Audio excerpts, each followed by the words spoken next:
আজকে চলে গেছিলাম মাত্র ১০০ টাকা দিয়ে হিলি বর্ডারে, যেখান থেকে চাইলে তোমরা ইন্ডিয়া যেতে পারবা, আবার ইন্ডিয়া থেকে বাংলাদেশে আসতে পারবা। আর এখানে তোমরা পেয়ে যাবা হিলি বর্ডার বাজারে পানির দামে কসমেটিক্স, আরো পেয়ে যাবা ইন্ডিয়ান অরিজিনাল কিছু প্রোডাক্ট প্লাস খাবার। আর আমি হিলি গিয়ে কি কি খেলাম, প্লাস কোথায় কোথায় ঘুরলাম, আর এখানে কি কি পাওয়া যায় সবটাই তোমাদের আজকের ভিডিওতে শেয়ার করব। আর আমি এখান থেকে কি কি কিনলাম সেটাও তোমাদেরকে ভিডিওতে শেষে দেখিয়ে দিব। তো তোমরা ফুল ভিডিওটা দেখতে থাকো, আশা করি আজকের ভিডিওটা তোমাদের ভালো লাগবে। তো হ্যালো এভরিওয়ান, আসসালামু আলাইকুম, সবাই কেমন আছো? আজকের ভিডিওটা কে কোথা থেকে দেখতেছো অবশ্যই কমেন্ট করে জানাবা, আর চ্যানেলে নতুন হলে চ্যানেলটা অবশ্যই সাবস্ক্রাইব করে দিবা। তো আজকে বাসা থেকে বের হইলাম হিলিতে যাব বলে, আর বাহিরে বের হয়ে দেখি এত বেশি রোদ, জাস্ট তাকাইতে পারতেছি না। তো কয়েকদিন ধরে প্রচন্ড বৃষ্টি হওয়ার পরে আজকে একটু অনেক বেশি রোদ উঠছে, সাথে গরমও পড়ছে। তো ভাবলাম কেননা আজকে একটু ঘুরে আসি, কারণ ঝড় বৃষ্টির সময় আমি বাইরে বের হই না, আমার প্রচন্ড ভয় লাগে। তো আজকের ওয়েদারটা মোটামুটি অনেক ভালো আছে। তো বাসা থেকে বের হয়ে গিয়ে ফার্স্ট একটা অটো নিয়ে চলে যাচ্ছি জয়পুরে। তো জয়পুরে এখান থেকে হচ্ছে বাস স্ট্যান্ড থেকে হচ্ছে আমরা একটা অটো নিয়ে তারপরে হিলির উদ্দেশ্যে যাব। তো তোমরা যদি 4 থেকে 5 জন মিলে হিলিতে যাও তাহলে একটা অটো ভাড়া করবা তোমরা 200 টাকা দিয়ে, পার পার্সন 50 করে লাগবে। তো যাই হোক, যাইতে 50 আইতে 50, এই হলো 100 টাকা। তো আমরা 200 টাকা দিয়ে একটা অটো রিজার্ভ করে নিছি, চাইলে তোমরা ভেঙে ভেঙেও যাইতে পারো, এতে করে টাকা আরো কম লাগতে পারে। তো যাই হোক, আমরা রিজার্ভ করে নিছি। তো এখন হচ্ছে যাইতেছি। আর জয়পুর থেকে হিলি যাইতে প্রায় তোমার ঘন্টা দেড়েক লাগতে পারে। আগে হচ্ছে আমরা হিলি স্টেশনে হচ্ছে ট্রেনে করে যাইতাম, এখন কেন জানি হিলি স্টেশনে ট্রেন সচরাচর দাঁড়ায় না ক্রসিং না হলে। আর হিলিতে আমি এটাই প্রথম না, এর আগে আরো 3-4 বার গেছি, কারণ হচ্ছে ওই জায়গাটা সুন্দর আর ওখানে কম দামে অনেক জিনিসপত্র পাওয়া যায়। আর ঘোরার মতো তেমন কিছু না থাকলেও মনে করো কেনার মতো অনেক কিছুই আছে, এর জন্য আমি ওখানে যাই প্রায়। তো ভাবলাম যে তোমাদের সাথেও শেয়ার করি। আর যারা ইন্ডিয়া যেতে চায় তারা কিন্তু এই হিলি বর্ডার দিয়ে ইন্ডিয়া যায়। তো দেখতে দেখতে আমি কিন্তু হিলি বর্ডার বাজারে চলে আসছি। তো আমি এখন বাজারে নামবো না, আমি নামবো হচ্ছে হিলি বর্ডারে, কারণ বর্ডারটা আগে আমি তোমাদেরকে ঘুরে দেখাবো আশপাশটা, তারপরে আমি হচ্ছে বাজারে আসবো। তো শুরুতে আমরা চলে যেতেছি হিলি বর্ডারে। তো সর্বপ্রথম হচ্ছে হিলি স্টেশন পরে, তারপরে হচ্ছে তোমার হিলি বাজার পরে, তারপরে হচ্ছে হিলি বর্ডার পরে। তো আমরা আগে চলে যাব হিলি বর্ডারে। তো এই তো হচ্ছে হিলি বর্ডার, যেখান থেকে ইন্ডিয়া থেকে মানুষ বাংলাদেশে আসে এবং বাংলাদেশ থেকে ইন্ডিয়াতে যায়। তো এখান থেকে কিন্তু চাইলে ইন্ডিয়াতে এমনি এমনি যাওয়া যায় না, এখান থেকে ইন্ডিয়াতে যাইতে হলে পাসপোর্ট লাগে, ইভেন ইন্ডিয়া থেকে বাংলাদেশে আসতে হলেও পাসপোর্ট লাগে। তো আমার আজকের ভিডিওটা ইন্ডিয়া থেকে কে কে দেখতেছো অবশ্যই কমেন্ট করে জানাবা। তো আমার আম্মুর অনেক ইচ্ছা ইন্ডিয়াতে বেড়াইতে যাওয়া, তো ইনশাল্লাহ যদি কখনো সময় হয় তাহলে অবশ্যই আসবো।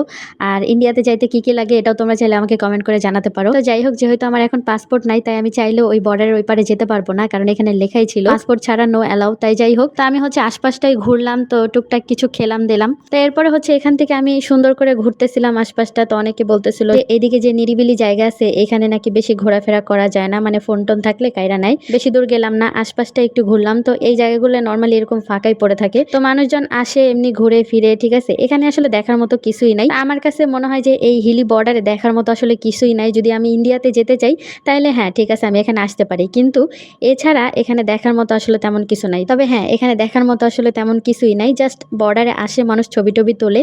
আর এই হিলি বর্ডারের উপর দিয়ে কিন্তু নীলসাগর ট্রেন চলে যায় সৈয়দপুর। তো যাই হোক, আর এটা হচ্ছে ইমিগ্রেশন করে যারা হচ্ছে ইন্ডিয়া যায় বা ইন্ডিয়া থেকে আসে। তা আমি হচ্ছে এখন এখান থেকে হেঁটে হেঁটে হিলি বর্ডার বাজারে চলে যাব। তো 5 মিনিটের রাস্তা, যার কারণে হেঁটেই যাচ্ছি। তো এই তো দেখতে পারতেছো আশেপাশের দোকান, তো তোমরা কিন্তু এই দোকানগুলোতে ইন্ডিয়ান অরিজিনাল প্রোডাক্ট পেয়ে যাবা। নর্মালি সুপার শপের থেকে এখানে অনেকটাই কম দামে তোমরা পেয়ে যাবা। তো যারা বিজনেস করতে চাও তো চাইলে কিন্তু তোমরা এখান থেকে প্রোডাক্ট কিনে এনে বিজনেস করতে পারো। তো এখানে অনেক মানুষ আসে যারা প্রোডাক্ট কিনে নিয়ে যায় তারপর নিজেকে বিজনেস করে। তো এখানে তোমরা কাঁচা মশলা, পাকা মশলা থেকে শুরু করে সব ধরনের মশলাপাতি, তারপর হচ্ছে জিনিসপত্র সবকিছু পেয়ে যাবা। তো বিশেষ করে এখানে মানুষ কসমেটিক্সটাই বেশি কিনতে আসে। তো যাই হোক, আমি একটা কসমেটিক্সের দোকানে চলে যাব। তো নর্মালি এই দোকানে আমি প্রায়ই আসি। তো আঙ্কেলটাও পরিচিত, যার কারণে খুবই ভালো ব্যবহার। তো এখানকার প্রত্যেকটা দোকানের তুমি যদি মনে করো কোনো কিছু কিনো বা নাও কিনো, তুমি যদি ঘুরে ঘুরে দেখো তারা কিচ্ছুই বলবে না, মানে লুক লাইক কক্সবাজারে মানুষ যেভাবে গিয়ে ঘুরে ফিরে দেখে, কিনলে কিনে না কিনলে নাই। তো এখানকার দোকানদার ভাইয়াদেরও ব্যবহার খুবই ভালো। নর্মালি এগুলো তোমরা দোকানে 10 টাকা 15 টাকা হলে এখানে তোমরা 5 টাকা পিস করে পেয়ে যাবা।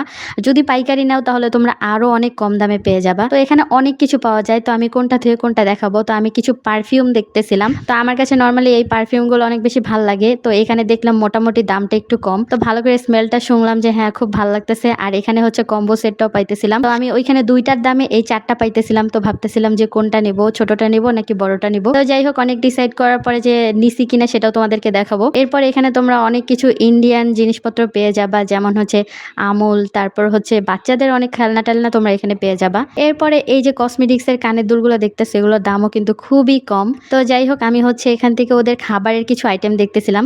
তো এর আগে হচ্ছে এই আমুলটা আমি অনেকবার খুঁজছি কিন্তু পাইনি, কিন্তু এবার এসে আমি পেয়ে গেলাম। সাথে পেয়ে গেলাম আরেকটা নতুন জিনিস যেটা দেখে আমার কাছে খুবই ভালো লাগছে। তো পুটলির মতো একটা বোতল, মনে করো ছোট্ট একটা। তো এটার দাম হচ্ছে 60 টাকা। আর এটার নাম হচ্ছে ফিজ। এটা হচ্ছে আপেলের জুস। তো খাইতে কিছুটা আপেলের জুসের মতোই লাগে, তো আমার কাছে ভালোই লাগছে।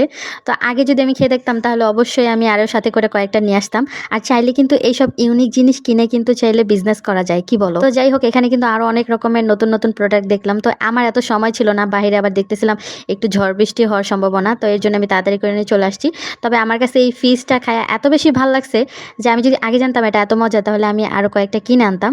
তো যাই হোক, এখন চলো দেখি তোমাদেরকে দেখাই যে আমি আসলে এখান থেকে কি কি কিনছি। তা আমি বেশি কিছু কিনি নাই, জাস্ট অল্প কয়েকটা কিনছি। তা আমার কাছে এই যে এই চকলেটটা ভাল লাগে, ওটস, আমি এটা প্রায় কিনে খাই। তো এরপরে আর কি কিনছি, আমি এই যে 2টা পারফিউম কিনছি। তো তোমাদেরকে খুলে দেখাই, দাঁড়াও।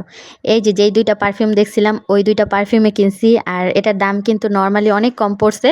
তো যাই হোক, প্রোডাক্টও ভালো আর দামেও কম পাইছি। তো ছোট ছোট আমি কিছু ইয়াররিংসও কিনছি। আর কি কিনছি, এরপর আর কিছু কিনি না। তো যাই হোক, এরপরে প্রচন্ড খিদা লাগছে, তারপর আর কি খাবার অর্ডার করে দিয়ে খাওয়া শুরু করে দিছি। এই জয়পুরহাটের মধ্যে এই রেস্টুরেন্টের খাবারগুলো কিন্তু অনেক মজা, আমি প্রায় এখানে গিয়ে খাই। তো এই রেস্টুরেন্টের খাবারের রিভিউকে একদিন দিব নাকি, কি বলো তোমরা? তো যাই হোক, আজকের ভিডিওটা এই পর্যন্তই। সবাই ভালো থাকবা। তো ভিডিওটা কেমন লাগছে অবশ্যই কমেন্ট করে জানাবা। আর নেক্সট ভিডিও দেখার জন্য অবশ্যই চ্যানেলটা সাবস্ক্রাইব করে রাখবা। আর কোনো কিছু জানার থাকলে অবশ্যই কমেন্ট করবা। তো আমার প্রচন্ড খিদা লাগছে, আমি এখন খাবো। তো সবাই ভালো থাকো, টাটা।